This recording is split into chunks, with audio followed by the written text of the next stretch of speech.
मुश्किल का हल पाने के लिए दिमाग के पेच लड़ाने पड़ते हैं। बैठे बैठे मंजिल नहीं मिलती है, कुछ कदम आगे बढ़ाने पड़ते हैं। 3 साल में $3 बिलियन की कंपनी बनाने वाले अशनीर ग्रोवर की कहानी भी कुछ ऐसी ही है। शार्क टैंक इंडिया के जज के रूप में नजर आने वाले अशनीर ग्रोवर अपने बिजनेस और अपनी बुद्धि के लिए जाने जाते हैं। काफी कम समय में अशनीर ग्रोवर ने यह स्थान हासिल किया है जिस तक पहुंच पाना हर किसी के लिए आसान नहीं होता। Ashneer Grover digital payment method Bharat पे के को फाउंडर और मैनेजिंग डायरेक्टर हैं। ये कहानी शुरू होती है 14 जून 1982 को, जब अशनीर ग्रोवर का जन्म दिल्ली में हुआ। उनकी शुरुआती पढ़ाई भी यहीं से हुई है।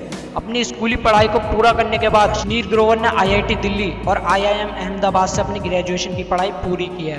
अपनी ग्रेजुएशन के टाइम अशनीर ग्रोवर को INSA फ्रांस के लिए भी सिलेक्ट किया गया था।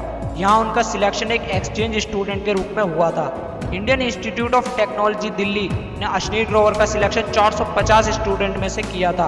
वे सिलेक्टेड 5 स्टूडेंट में से एक थे।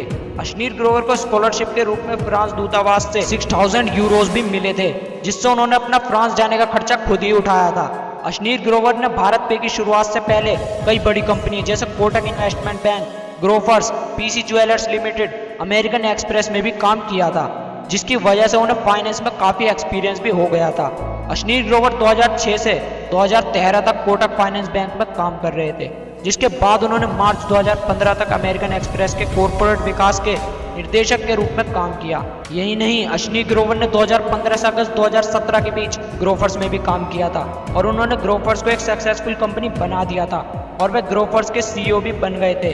लेकिन उन्हें किसी कारण उस कंपनी से निकाल दिया गया और उन्हें इससे बहुत बड़ी सीख मिली। इसके बाद नवंबर 2017 से लेकर अक्टूबर 2018 तक अशनीर ग्रोवर ने PC ज्वेलर लिमिटेड में काम किया। यहाँ से काम खत्म करने के बाद अशनीर ग्रोवर ने 2018 अक्टूबर में अपने दोस्त शशवंत नकरानी के साथ मिलकर भारत पे की स्थापना की और वे इसके को फाउंडर और मैनेजिंग डायरेक्टर के रूप में काम कर रहे हैं। भारत पे एक तरह का पेमेंट्स ऐप है जो देश में छोटे बिजनेसमैन और किराना स्टोर के पेमेंट्स के लिए उपयोग किया जाता है। अशनीर ग्रोवर के बनाए भारत पे के द्वारा किसी को भी पैसा भेजा जा सकता है और साथ ही साथ किसी भी चीज का पेमेंट भी किया जा सकता है।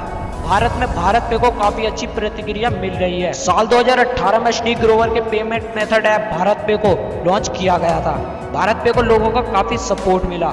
यदि आज की बात करें तो प्ले स्टोर पर अशनीर ग्रोवर के इस भारत पे ऐप को करीब 1 करोड़ से भी ज्यादा बार डाउनलोड किया जा चुका है। इनके इस कमाल के ऐप को देखकर गूगल ने भी इन्हें $50 मिलियन का ऑफर किया था, लेकिन इस बंदे को विश्वास था कि ये कंपनी आगे जाकर इससे भी कहीं ज्यादा बड़ी होगी और उन्होंने ये ऑफर मना कर दिया और आज उनकी कंपनी की वैल्यूएशन $3 बिलियन हो चुकी है। ये होती है विश्वास की ताकत, खुद पर कॉन्फिडेंस रखने का नतीजा।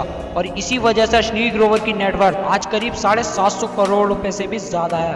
वे कई कंपनियों में भी इन्वेस्ट कर चुके हैं और उनसे उन्हें काफी अच्छी कमाई भी होती है। अशनीर ग्रोवर एक TV reality show shark tank India में भी एक जज के रूप में काम कर रहे हैं। इस शो में उनके साथ विनीता सिंह, पीयूष बंसल, नमिता थापर, अनुपम मित्तल, गजल अलग और अमन गुप्ता भी जज बने हुए हैं, जिनकी स्टोरी भी बहुत मोटिवेशनल और इंस्पायरिंग है। अगर आप उनकी स्टोरीज भी सुनना चाहते हैं, चैनल को सब्सक्राइब करके मुझे कमेंट करें, मैं उन पर भी वीडियो जरूर बनाऊंगा। दोस्तों, अशनीर ग्रोवर की कहानी से हमें बहुत बड़ी सीख मिलती है। इरादे अगर मजबूत हो तो कोई भी मंजिल दूर नहीं है। बस आप हार ना मानते हुए मेहनत करते रहें, आप भी सक्सेसफुल जरूर होंगे। और दोस्तों, मेरी एक बात हमेशा याद रखना, जो हो गया उसे सोचा नहीं करते, जो मिल गया उसे खोया नहीं करते। हासिल उन्हीं को होती है मंजिलें जो वक्त और हालात पर रोया नहीं करते।